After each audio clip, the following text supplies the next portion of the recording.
Assalomu alaykum izi qarindoshlar. Men Amerikadagi Los Angeles shahrida turgan Erkin Sidiq. Bugun 2024-yili 8-oyning 23-kuni juma.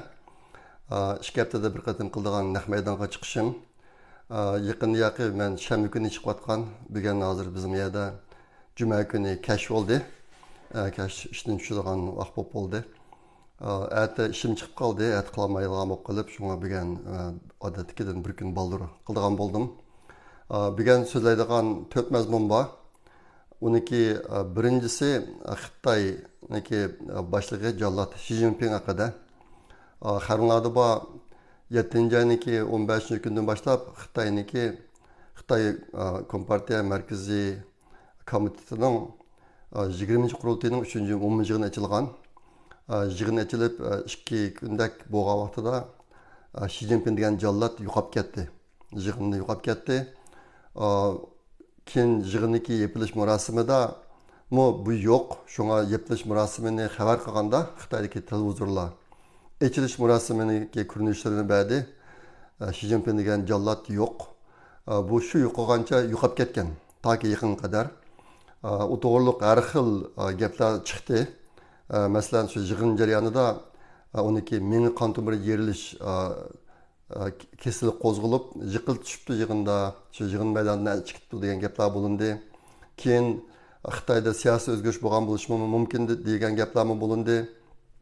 Odatda Xitoyniki gazetlarda birinchi betni ama asosan shu Xi Jinping degan jallod haqidagi xabarlar oldi. Lekin ashib bo'lgandan keyin Xi Jinping gazetlardan yo'qolib ketdi. Televizorlardan bu ancha chiqmaydigan bo'lib ketdi, chiqmaydi asosan. Ondan keyin shundan keyin chiqqan maqolalarda Xitoydagi boshqa rahbarlar Xi Jinpingni ancha tilga olmas bo'lib qoldi. Ashta bo'lib qolgandan keyin umumyuzlik Xitoy dunyosida Xi Jinping haqida bir ish yuz berdi degan farazlar o'tirib qo'yilgan. Yaqinda 8-ci 18-ci kuni shu oldingi yakshanba kuni Vietnamdaki yeniden taxtga chiqqan partiya sekretari, onun ismi To Lam degan kishi Xitoyga ziyoratga kelgan. Shuning bilan shu necha kunniki oldida, 2 kunning oldida Xi Jinping bu To Lam bilan ko'rishdi Beijingda. Ko'rishgandan keyin bir ajoyib ishlar yuz berdi. U nima desanglar, Xitoy Şu Xi Jinping bilan to'lamniki kurashish haqidagi xabarlarni berganda hech qanday yaqindan tortilgan ko'rinish yo'q. Xi Jinpingniki butunlay jiroqdan tortilgan ko'rinish bu Xi Jinpingniki to'lamni Tiananmen maydonida prezidentlik murosimi o'tkazib kutib olish ko'rinishini bergan chog'dimi hech qanday yaqindan tortilgan rasm yo'q. Keyin bu ikki davlat rahbarlari söhbət ötkəzgən vaxtıdımı heç qanday yaqindan tortilgan rasm yo'q, butunlay jiroqdan tortilgan rasm. Muşun qarab turib kishilar yeni faraz qilishga boshlagan. Uniki bir ehtimolligi Xi Jinpingniki yuzida ehtimol boshqa ko'si bo'lmaydigan bir narsa bor. Bir kasal sababidan paydo bo'lgan narsa bor degan farazmi chiqdi. Undan keyin mushu faoliyatlar jarayonida Xi Jinpingniki yana kesil tutib yiqilib tushadigan ish bo'lib qolsa satib qolmasin deb shunga yaqinqi ko'rinishni bermay jiroqdan elib shularni birib ashta qildi degan. Yarim kundagi vaqt Xitoyniki matbuotlarda, televizorlarda Xi Jinpingniki qat'iy yaqinqi ko'rinishi chiqmagan. Lekin Vietnamdagi medialari bu ikkisiniki ko'rishish ishlarini xabar qilishga boshlab, uniki yaqinda tushgan, yaqin yerdan tortilgan rasmlarni Xi Jinpingnikini chiqadi. Chiqqandan keyin Xitoy kashlar bo'lgan chog'da andan keyin bu ishlarni qamlashmani qarab turib yoki Xi Jinpingniki rasmlarini boshqadan yasab degandek ashta qilib Xi Jinpingniki yaqindan tortilgan rasmlarni berdi. Lekin bergan taqdirdami faqat uniki so'l tarafini berib va qulg'ova so'l tarafini, o'ng tarafini qat'iy ko'rsatmadi. Lekin Vietnamda bergan rasmda buniki o'ng tarafini Vietnamliklar beribdi, o'ng tarafini Bəgəndiki şunu qarab turib, kişilər bu resimdə bir nərsini səzdi. Xi Jinpingniki. Qulğunun arqasındakı çeçə qarasanlar, bir tik bulunluq çeçə elbitilgan yer var. bu resimga yine yakından karsa aşağıda operatsiya qilgan tatxun bor. Aşdan qarab turib, bu Vyetnamniki bergan xabari. Vyetnamniki xabarda Xi Jinpingniki o'ng tarafini bergan, lekin Xitoy qat'iy o'ng tarafini bermagan, sol tarafini bergan. Aşda olgandan keyin shuni qarab turib, demak Xi Jinpingga bir ish yuz beribdi. U bo'lsa-mu 5 yilni operatsiya qilibdi degan gap chiqdi. Shu alomatlarga qarab turib, endi ba'zilar deydi, ehtimol kallasida o'sma go'sht bir narsa chiqqan bo'lishi mumkin deydi. Shu operatsiya qilib, biraz saqaytib, andan keyin buni ko'chtiribdi. Mana bir ish bo'ldi. Shuning bilan ichkamdagi parazniki biraz natija chiqdi endi. Xi Jinping degan jallod bir operatsiyaga kiribdi, 5 tarafini. O'ng qo'lining oq tarafini operatsiya qilibdi. Hozir endi mush gaplar kam tarqilyotdi. Endi Xi Jinping chiqqandan keyin bir kun gazetniki bosh betini egalladi. Asta qilib biraz o'zgarish bor, lekin burunqidek emas hozir. Xi Jinpingniki matbuotlarga chiqishi burunqidek emas. Bu jihatda bir cho'ng o'zgarish bo'ldi Xitoyda. Hozir huquq kurashi keskin. Shunga kishilar kimning utib chiqadiganligini hozir bilolmay, hozir asla Xi Jinpingniki taxtdan tushishiga tayyorlanayotgandek alomatlarmi bor. Andaki yaqinda shu nutqlarda, hatto Xi Jinpingniki o'zining nutqidimi Deng Xiaopingni tilga oladigan bo'lib qoldi. Deng Xiaopingniki isloh qilish, ishni ichib etish siyosatini tilga oladigan bo'lib qoldi. Faqat o'xshamaydigan bir yeri, burun Deng Xiaoping davrida bu narsa tilga olinsa, isloh qilish, ishni ichib etishlam deydi. Hozir buning oldiga bir gapni qo'shib, yuqori sifatlik isloh qilish, ishni ichib etish degan gap bu atuda hozir. Yuqori sifatlik degan gapni qo'shib oldi. Bu yuqori sifatlik degan gap yaqinda boshqa Xitoyniki boshqa siyosatlardan o'tirib chiqdi. Asosan masalan yuqori sifatlik ishlab chiqarish degandek. Bu yoki yuqori sifatlik ishlab chiqarish deganni nima desanglar, asosan Xitoyniki batareyalari, elektronik mashina ishlatadigan batareyalari, andan keyin kun nuridan to'sh chiqarilgan taqtay va mushu sohadagi texnologiyalar. Mushunga bundan keyin biz Xitoyni mushundaq yuqori sifatlik ishlab chiqarish buyumlar bilan taraqqiy qildiramiz degandek narsalarni so'zlagan bo'lib qolgan. Shuningga qarata Amerika Xitoyni jazolash siyosatlarini o'tirib qo'yib, Xitoyniki bu elektronik mashinalar ishlatadigan batareya va kun nuridan to'sh chiqarilgan taqtay, bularniki eksport ishlarini yuqori darajada cheklayapti Amerika. Yevropa mu shu jihatda bir qism tadbirlarni qo'llandi endi. Shunga bu qandaqdir hozir bu Xi Jinping degan jallod yuqori sifatli degan bir gapni qo'shib olgan bo'ldi. Endi Deng Xiaopingniki shu yaqinqi mezgillarda Xi Jinpingniki 3-chi qatim qo'ltirgandan keyin bo'libmi, Deng Xiaopingni qat'iy tilga olmaydigan bo'lib ketgan. Uning butun to'pisini yo'q chiqarib, hozir endi qaytadan tilga oltiribdi. Deng Xiaopingning isloh qilish, ishni ichib etish siyosatini texnik bir palla yuqori ko'taramiz degandek. Mushta bir yangilik bo'lyotdi.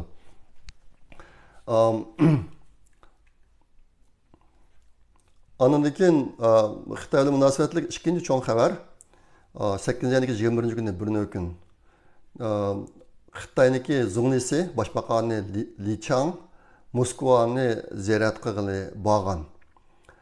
Shuningdan necha soat bo'ldir 8-20 kuni oqshimi Ukraina Moskvaga yaqin joylarga qattiq hujum qildi. Uçqusiz aeroplan bilan, kichik uçqusiz aeroplan bilan qattiq hujum qildi.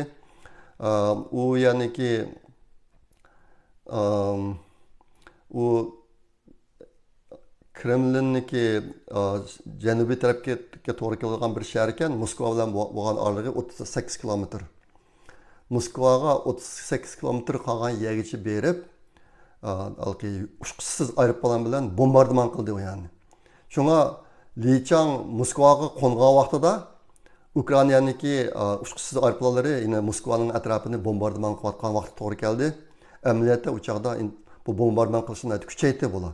Ashta qilib Ukraina Xitoy bilan Rossiyaniki cheki yo'q do'stlik, hamkorlik munosabatlarini obdan tabriklab qo'ydi.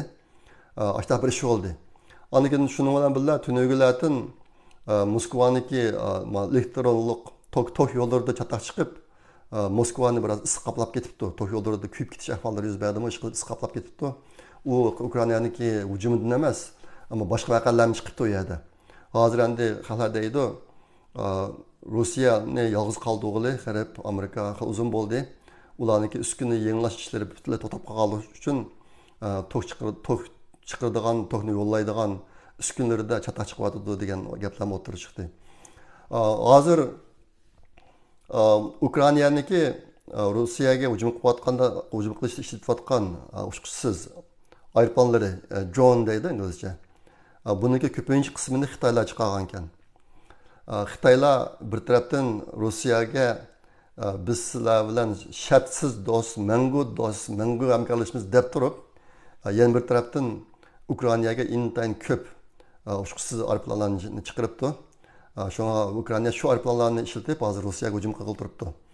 Ashta bo'g'ashqa yaqinda Rossiyaniki bir chet elda turadigan muxbiri debdi. Rossiyaniki birinchi dushmani Ukraina emas, Amerika emas, Xitoy deb.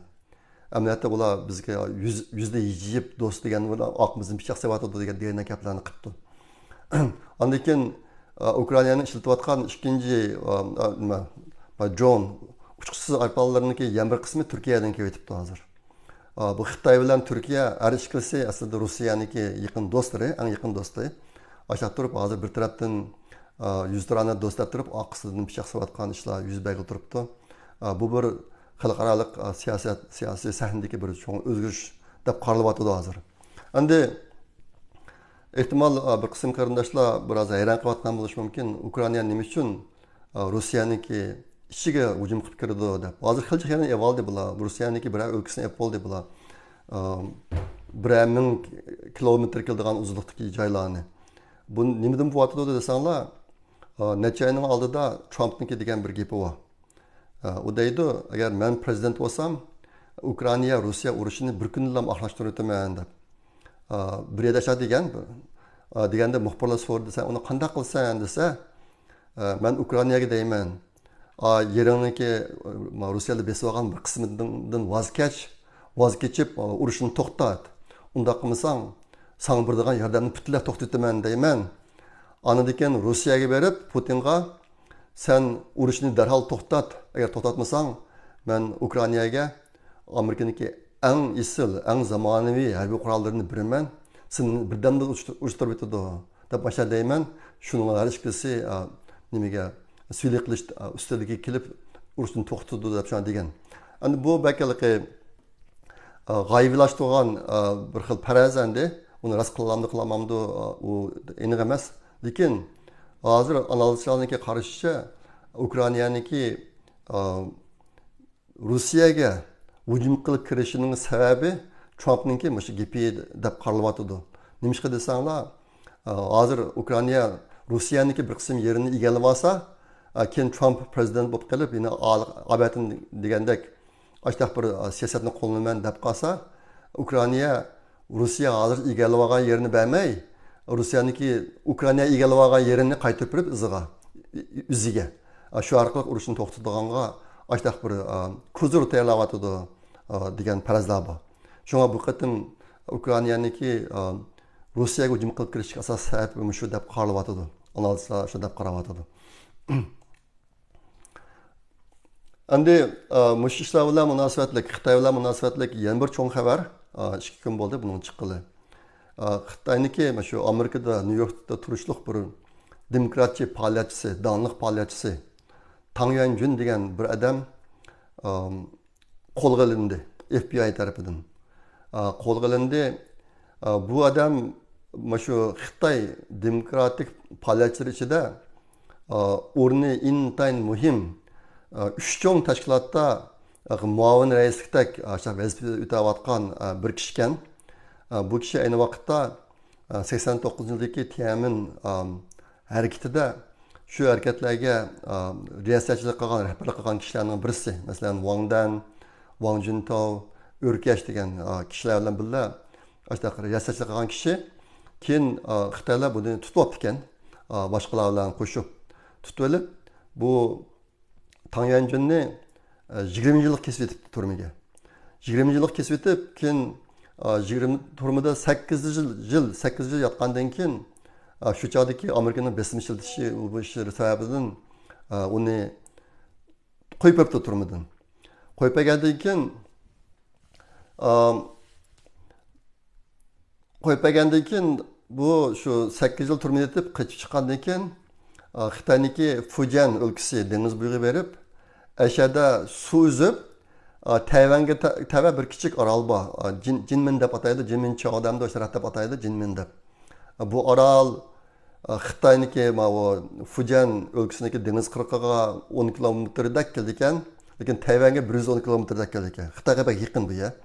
Shu bu Fujiandan suv uzib, Jinmin Cho'g' degan shu Jinmin oroliga suv uzib olgan ekan, Tayvanliklar qutuldirib olib buni. Ondan keyin bu yerda tekshirib nas qilib bo'lgandan keyin bu yanchiqqa Xitoyniki buni 20 yil kesgan xetini bir so'l plastik xaltaga silib, uni yugab suv o'tmaydigan qilib, yanchiqqa silib uzib beribdi ekan. Ashlarni isbot qilib ko'rsatish orqali bu keyin Tayvanliklar uni qutuldirib, undan keyin u Amerikaga kelgan. Mana Xitoy shu. Amerikaga kelgan, ashlar qilib Amerikada faoliyat qilayotgani xil uzun bo'lgan ekan. Bu 57-yilda tug'ilgan, bu yil 67 yosh. Ashlar qilgan, yaqinda FBI buni uzun muddat tekshirish orqali buni Xitoy soqchisi ishlaydiganligini isbotlab, buni qo'lga olibdi. Yendan 5 telefon chiqibdi. 5 telefonning ichida bir telefon bor ekan. Menga diqqat qilinglar. Hozir nurg'un Uyg'urlar u bu yerlardagi yig'ilishlarga borsa, shu yig'ilishlar tushgan rasmlari Xitoyning qo'liga ketib qolgan vatandagi. Shuninglar xalq o'yatibdi deb har xil gumon bu narsalar paydo bo'lgan ahvollar xili ko'p. Hozir Xitoyniki bu ishbilik jihatdagi texnik sifat o'sib ketdi. Ma Xitoyning qo'lidagi bir telefon, 5 telefon chiqibdi buni yendan. Yanfondan.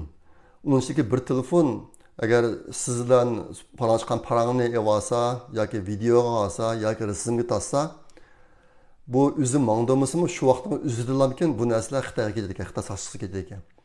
Bu telefonning ichidagi birisi ashlar ekan. Demak, hozir chet elda yashayotgan kishilarniki ba'zilarining qo'lida mushtaq telefon bor degan gap. Uni o'zi bilamdi bilmamdi, ba'zilari Xitoyga ishlaydiganlari bilishi mumkin, Xitoyga ishlamaydigan, lekin Xitoyga berib kelish jarayonida Xitoylar qachlab qo'ygan yumshoq detal tufaylidan olgan ovoz, tatgan rasm, tatgan videolar Xitoyga o'tirilib ketayotgan ahvollar bor degan gap. Buni bir deb dedim. Shunda qilib buni qo'lga olibdi.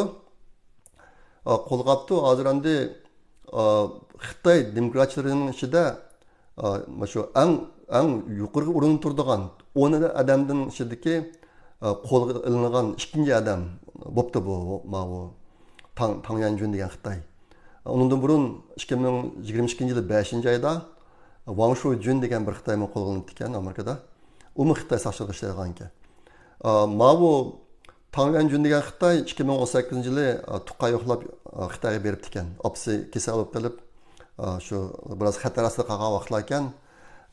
Shu chog'da 2018-yili Xitoyga borgan vaqtida Xitoy soqchilari buni bilan ko'rishib, buni avash keltirib olgan ekan. Shundan boshlab bu Xitoy chet eldagi 3 cho'ng Xitoy demokratlari tashkilotlarida yuqori darajadagi vazifa olib turib, yana bir tarafdan Xitoyga josuslik qilgan bu ishlari yaqinda fosh bo'lib qo'lga olindi. Endi bugün degan ikkinchi mazmun Amerikaning xabari nima shu ayniki 19-kundan tunugungachilik 22-yilgachilik Amerika Demokratik Partiyaniki mamlakatlik qurultoyi ochildi. Qurultoy ochilib Kamala Harris rasmiy Demokratchi partiyaniki prezidentlik kandidatiga tanlandi. Bu rasmiy endi official deymiz, rasmiylashdi. O'tganda xil aniq bo'lib qolgan, bu qatim rasmiylashdi. Endi necha hafta oldida Cumhuriyetçilarniki qurultoyi bo'lgan, u chog'da sizlarga so'zlab berdim. Endi analizlar bu qatimki demokratchilarniki qurultoyini Cumhuriyetçilarniki bilan biroz solishtirib, demokratchilarniki biroz tashkillash jihatda masala ig'roq ko'rildi deydi, tashkillashtirish yaxshi emas. Ondan keyin shu qurultoy ichilgan zaldan chiqsalar bir duva axlat deydi, axlatni yig'adigan odamlar yo'q. Shuncha ko'sa bir xil vayronchilikdek ashta kunda ahvollar bo'ldi deydi. Ondan keyin umumimizlik yig'inniki qurultoyniki sifati jihatdan agar nomer qo'yish to'g'ri kelib qolsa, men 40 nomer qo'yman, imtihondan o'tmaydi deb boshqa deganlarmi bor analizning ichida. Chiqib bir qurultay ochildi. Men bugun bu to'g'riliq ko'p to'xtalmayman. Bu qurultayda Kamala Harrismi o'zi prezident bo'lsa, Amerika xalqiga nima ishlarni qilib beradiganligi to'g'riliq o'zining planlarini o'tirib qo'ydi. Men bugun uniki planlari to'liq yaqinmay, Donald Trumpning plani to'g'riliq sizlarga deb bermoqchi. Donald Trump yaqinda bu Tesla shirkatiniki, SpaceX shirkatiniki quruvchisi Elon Musk bilan bir suhbat o'tkazgan Twitterda. O'tkazgan bu suhbatning o'zidan intayin cho'ng bir voqea bo'lib ketdi dunyodagi. Nimishqa degan chata buni ko'ramiz deganlarning soni bakchiq. Ondan keyin xalqlar buni hujum qilib shu naq maydondagi faoliyatga u faoliyatni xalq eshittiryapti. Ashta o'simi bu suhbatni video qilib keyin chiqarib Twitterlarga ashta qildi. Uni bakchiq odam ko'rdi, 200 milliondan jiq odam ko'ribdi ekan bir qatam qarsam. Bu qatimqi uchoqdagi kurashdagi bir yangilik Donald Trump ehtimol agar saylanib qolsa bu qatim qayta Elon Musk'ni o'ziga bir maslahat chiqib ishlatish ashtaraq o'yi bog'lig'i deyilyapti hozir. Undan boshqa shu qatimqi kurashishdan keyin Donald Trump agar prezident bo'lib qolsa qildigan 20 ishni o'tirib qo'ydi, e'lon qildi. Bunday qilishida bir sabab bor. Buni deb qo'yayin. Uni nima desanglar, bu yerda hozir ikki odam prezidentlikqa raqobatlashyapti. Kamala Harris bilan Donald Trump. Şu Donald Trump sal o'zining planini baldiroq davoldi. Davomisa keyin Kamala Harrisning kuchagandek bo'lib qoldi. Mana bir o'yin bor bu yerda. Boshqa qilib oldi. Haqiqatanmi Kamala Harrisniki o'tirib qo'ygan ba'zi planlari Donald Trumpnikiga o'xshaydi. Undan keyin Kamala Harrisniki burunqi yurgizib kelgan va tashabbus qilgan siyosatlarga qarama-qarshi. Boshqa hozir Kamala Harrisni jumlaqda avuz deb qarayotganlarmi bor. Donald Trump'ni ko'chiryapti deganlarmi bu gaplar chiqyapti. Qanday bo'lishidan qat'iy nazar men bugun sizlarga Donald Trumpniki o'tirib qo'ygan 20 planini deb beray qisqachalam. Kelar qatim xudoyim biz kelar qatim Kamala Harrisnikini deyman. Donald Trumpniki 20 plani bundaq. Birinchisi chegarani kontrol qilishni kuchaytirish. Xabarlar bor. Amerikaniki janubiy tarafdagi chegarasi e'titildi hozir. Nayt ko'p qonunsiz kishilar kiryapti u yerda. Mashni kontrol qilaman deydi. Ikkinchisi qonunsiz Amerikaga qonunsiz kelganlarni qo'llab chiqarish ishini yaparman deydi. Nayt keng ko'lamlik necha million odamni chiqarib o'taman deydi. Uchinchisi hozir Amerikada yuz berayotgan bergan pul pahalligini o'ngshayman deydi. Bu gaplarni sizlardan tushunishlarni tafsildashning hojati yo'q.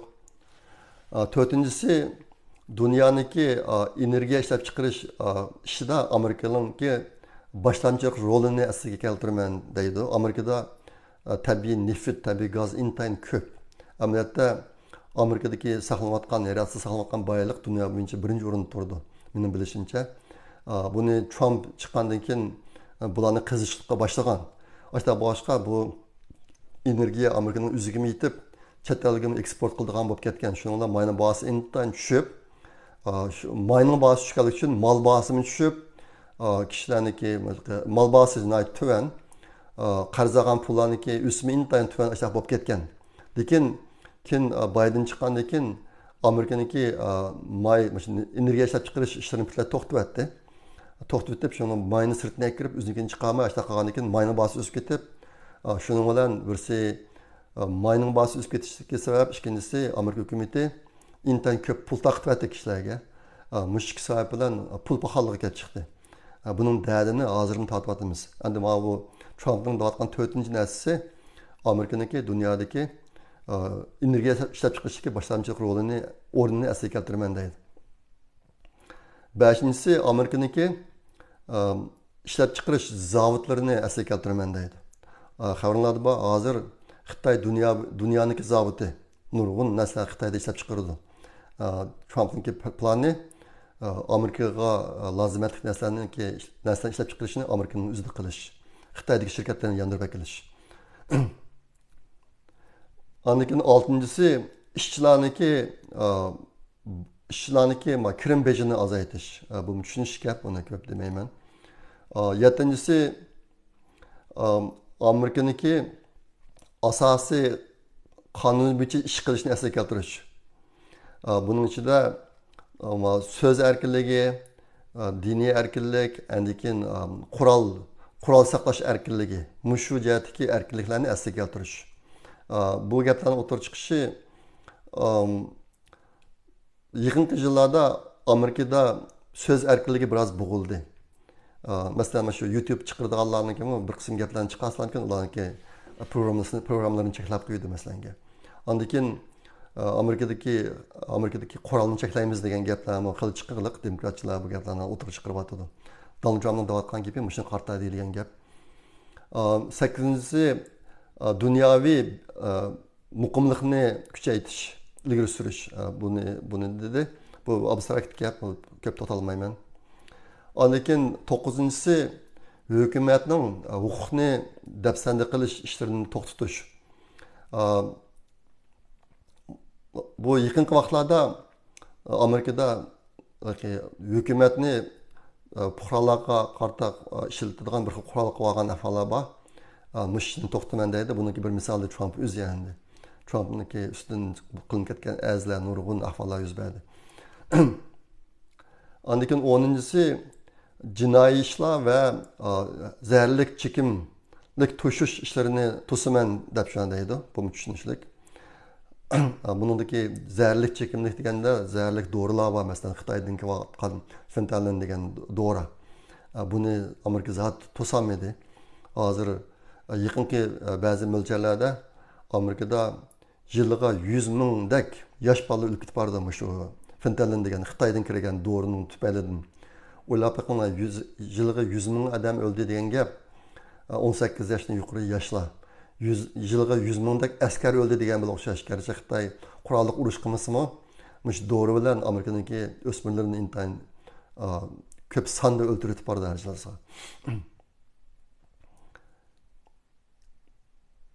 Ondan shaharlarni qaytadan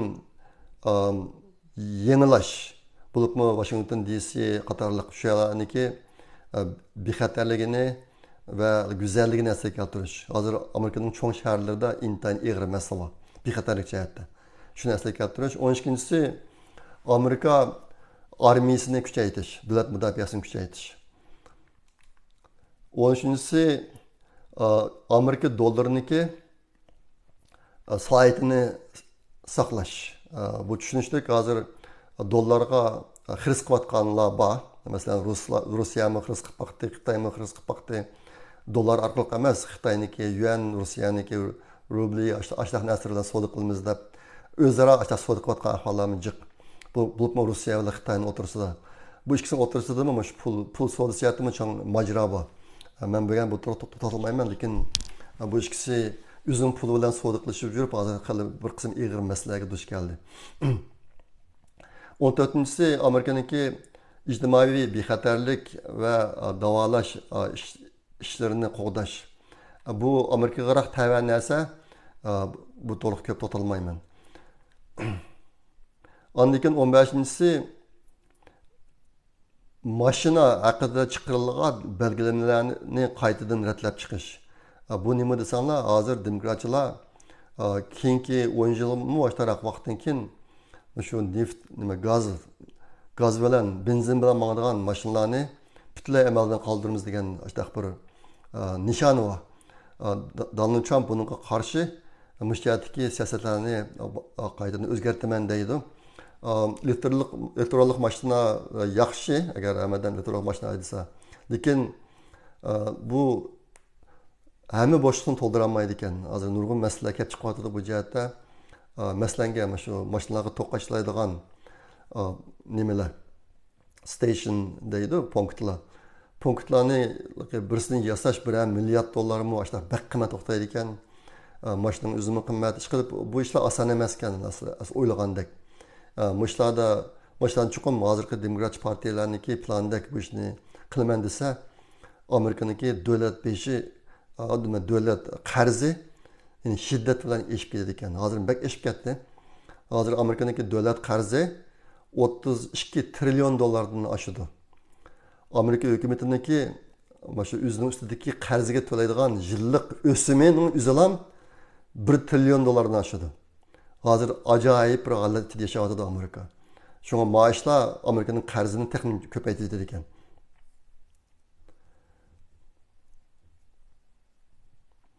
Andikin 16-ncisi Amerika'nınki hükümetinden bir bir kısım yardım pullarını cheklash. Masalan, bir qism maktablar kichik bolalarga boshlang'ich hatto boshlang'ich ish to'shmagan bolalar agar o'g'il bola men qiz bo'laman deb operatsiya qilsa, ota onasidan ruxsat olmaylam operatsiyani haqsiz qilib qo'yish. Mushuning pulini hukumatdan chiqarib berish degandek narsalar bor.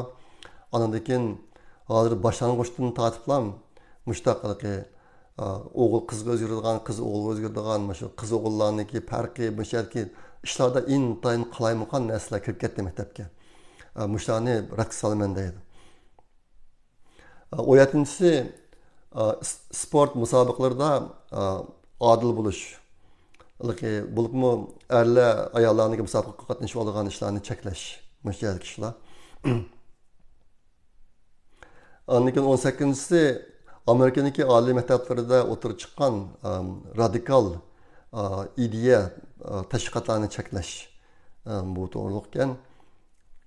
19-si Amerikadagi saylamlarniki adil to'g'ri bo'lishiga kafolat qilish.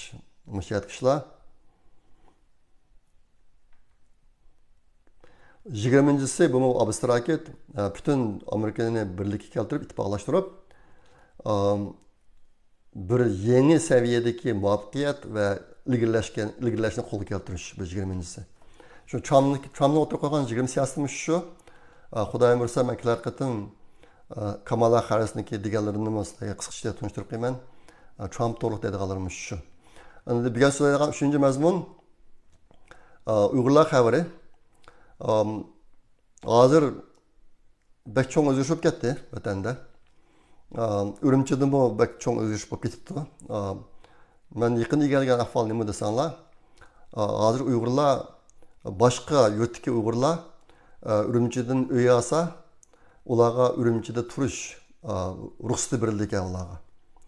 Aşlamadan Ürümçi'ninki Yanlu etrafındaki rayonda Uygurlarning nüfusu intayin köpüyüptü yakın yakı. Köpüyüp Yanlu'nunki Şinhua kitapxonasining etrafı. Eşya xuddi şu irqiy qirg'inchilikdan burunqidek Uyg'urlar nihoyatda qisqiston yashaydigan ashta bo'lib ketdi ya. Lekin bu yerniki ko'lami intayin kichik deydi. Shu bir kichkina rayonni ashta qilib ketibdi bular. Qolgan yerlarda Uyg'ur yo'q. Butunlay Xitoy ashta bo'lib ketibdi. Andan keyin to'ylarmi nihoyatda qizib ketibdi hozir Urumchining o'zida. Hukumatniki to'y to'g'riliq chiqargan belgilamasi uni jami 4 soatdan uzib bo'lmaslik. Bo'libmi oqshimisi soat 10dan keyin undaq to'ylar yig'ilishlar qilishni butunlay cheklab ketibdi. Shunga to'y qilganlar odatda soat 12dan boshlab 4 soat birisini qilib, undan keyin soat 5lardan boshlab soat 8-9largacha yemini qilib ikkidan to'y qildi ekan ba'zi hollarda. Undan keyin to'y maydoni bo'layotgan ishni nima desanglar, 4 soat jarayonida bu naqshi muzikalar intayin qattiq ovoz bilan qo'yildi ekan. Ashta bo'lg'achqa kishilarniki bir-biri bilan paranglashishi asosan mumkin emas ekan. Vaqirab turib paranglash qilib bo'lmay ekan. Undan keyin 4 soatni to'shqizib qo'yishi quloq og'rib uymun biriga bordi deydi. Muzikalar chiqqandan keyin ayollarniki ko'pincha o'tirib tushib usul o'ynaydi ekan. Ayollar tang o'ynaydi ekan, usul o'ynaydi ekan, ashta qildi ekan. Erlar o'tirib aroq ichadi ekan. Men biroz cho'chib ketgan bir ahvol nima desanglar, hozir mushtaq to'y to'kinlarga kelayotgan erlarda intayin cho'ng o'zgarish bor deydi. Intayin yuvash. Burunqi Uyg'ur erlarda bor salobatlar hozir tepilmaydi deydi. Bular shu jimjit o'tirib aroq ichadi deydi, usul o'ynamaydi ekan. Usulni bitlay ayollar o'ynaydi deydi. Ba'zida men o'ylab qo'yapman bu gaplarni olgandan keyin. Xitoy virusi chiqqandan keyin Uyg'urlarga intayin ko'p dorilarni ishiryapti. Uyg'ur erlarining mushtabib qilishi bilan Xitoylar ichigan shu dorining munosabati bormidi deb o'ylayapman. Hozir Uyg'ur erlarining ichidami yoshlar ichida to'y qila oladigan normal kishilar bek oz. Ashta boshqa qizlarniki Xitoy bilan to'y qilishi normallashib ketdi. U yerda hech qanday burunqidek qo'rinli qashim yo'q. Shunga ajoyib o'zgarish bo'lib turibdi. Urumchidagi bu Uyg'urlar to'plashgan yer xuddi bir hayvonotlar bog'chasiga o'xshash. Xitoyning ichki o'lkalaridan kelgan va chet eldan kelgan sayohatchilar uchun Uyg'urlarni ko'radigan bir yerga aylanibdi ya. Xitoyning maqsadi shu. Ondan keyin Urumchidagi idora o'rin maktablarga Uyg'urlarni ilish butunlay to'xtatdi. Uyg'urni olmaydi deydi. Men bu to'g'ri sizlarga 2018-yildan deyishga boshlagan. Xitoyniki plani Urumchi va viloyatning shaharlaridagi Uyg'urlarni butunlay yo'q qilib o'tish. Ular u yerda ishlayotgan Uyg'urlarning hammasini yo'q qilib o'tish plani bor deb. Hozir Urumchida bu ishlar amalga oshib qopti. Uyg'urlar Urumchidagi idora o'rinlar kelib ishlaydigan ishlar tarix aylanib qopti hozir. Menga kelgan uchrashish uchun. Endi viloyat noilarda qandaq bu hujjat kishilar bilmayman. Agar qarindoshlar ichida bu hujjat uchuri bor qarindoshlar bo'lsa, menga yetkazib qo'yinglar. Yaqinda chiqqan Uyg'urlar haqidagi yana bir cho'ng xabar 8-oyning 9-kuni, naq 2 haftadan burun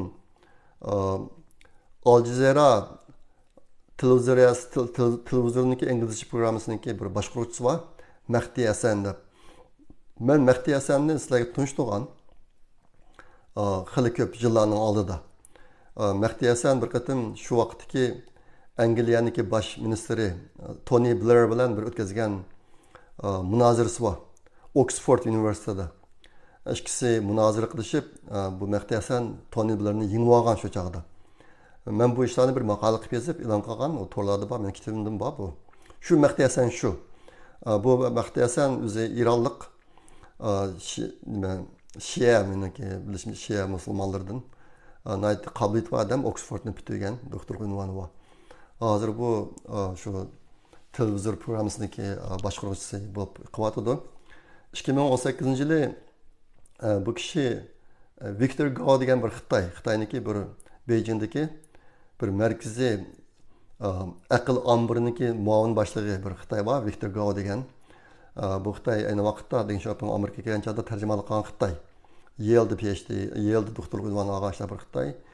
2018-yili Mahdi Hasan, mush Victor Gao degan Xitoy, andikin Nuri Turkiyal uchalan bir qatim safar o'tkazgan televizorda, mush o'xshash televizor, Al Jazeera'niki inglizchasida. Shu chaqda Victor Gao hammani qo'shganda Xinjiangda 6 yoki 7 million Uyg'ur bor degan. Meni esimdan chiqmaydi qatdi. 2018-yil 9-oyning 27-kunimi, 23-kunimi 2 kundan birisi. Mush gapni degan. Men bu programni naq maydon ko'rgan televizorda ko'p o'nni qolib ketgan. Xitoyniki plani Sharqiy Turkistondagi Uyg'urlar nopusini 6 million yoki 7 millionga tushirib qo'yishgan deb shundan keyin bu vaqtlarda so'zlab keldim. O'zim maqolamni so'zladim, Twitterlarga chiqardim. İngilizce medialardan söhbət ötkəzəcəyəm dedim bu gəpni Xitayın planı şu da. Demək Xitay bu planı əmələ aşırıb oldu. Hazır Şərqi Türkistanda sulaqlıq emas, sırtı menib düşürgən Uyğurlarını sanısa şu 6 milyon 7 milyon çıxışı mümkün. Üzənin parazıca. Indi maqatim muş Mahdi Hasan Victor Gao bilan ayrım söhbət ötküzüb Xitoydagi bir qism masala to'g'riliq bunda savol so'radi. Bunun içinde aytaylik biz bilan munosabatlik bir savol. Zodi Uyg'urlardan qanchalik bor? Qanchasi bor nimadan? Lager turmalar ulangan Uyg'urlarning soni qancha deb nayt ko'z kirib oldi Victor Gao'niki.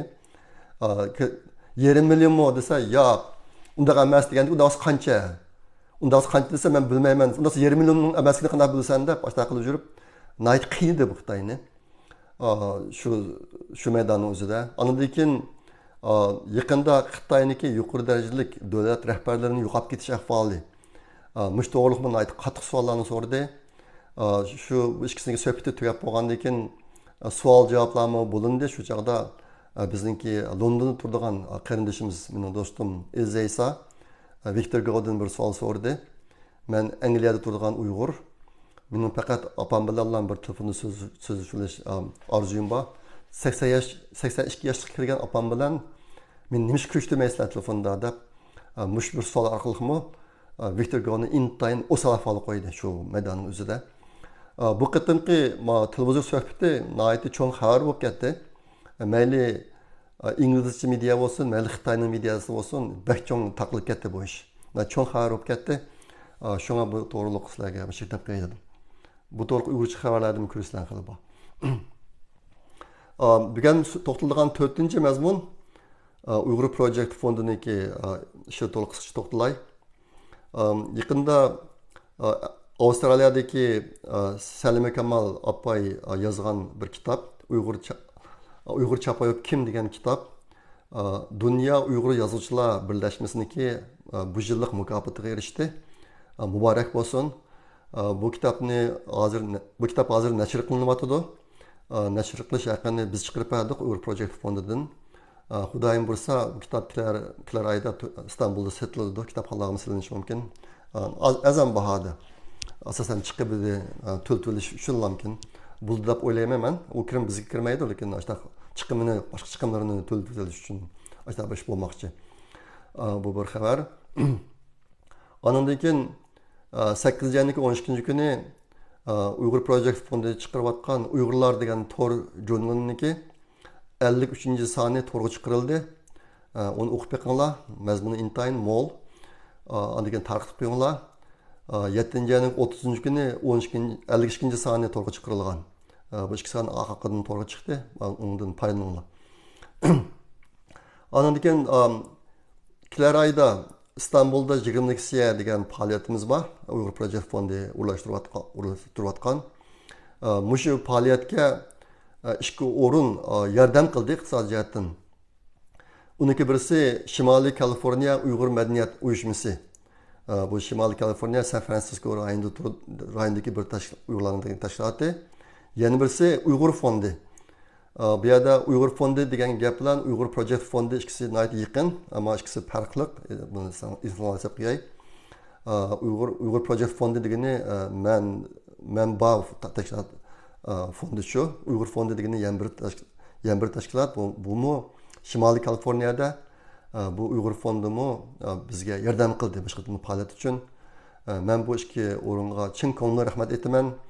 Uyg'ur fondimi to'xtamay iyon to'plab buni shu iqtisodiy yordamga nihoyat ehtiyoji bor Uyg'urlarga yetkazib turyapti, bu Turkiyadagi.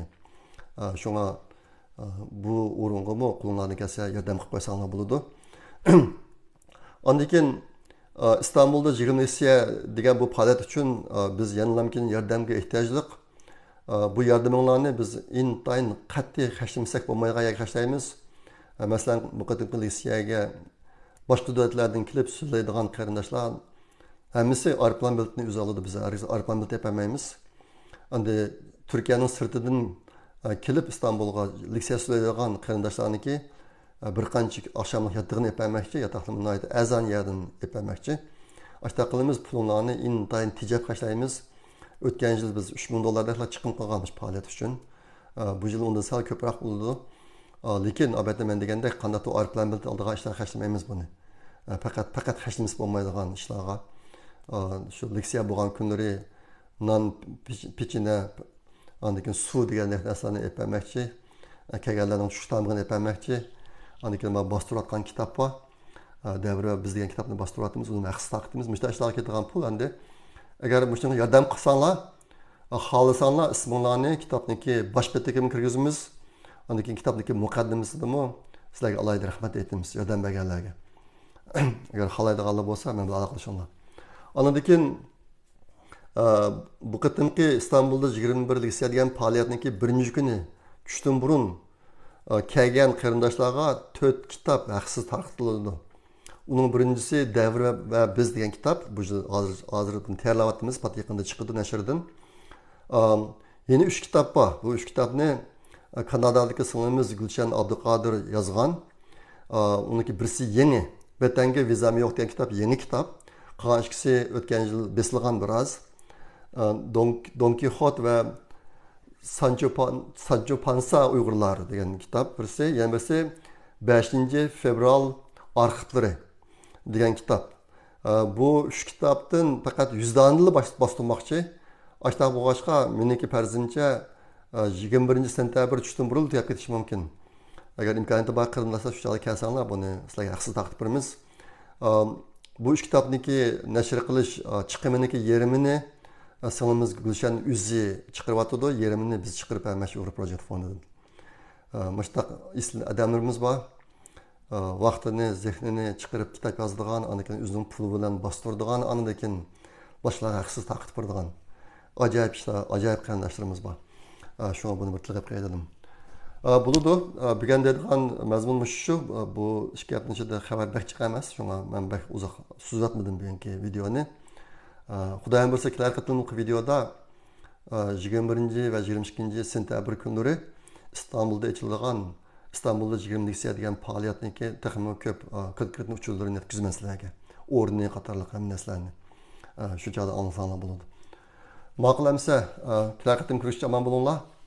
Xayr xo'sh, Allohga omonat.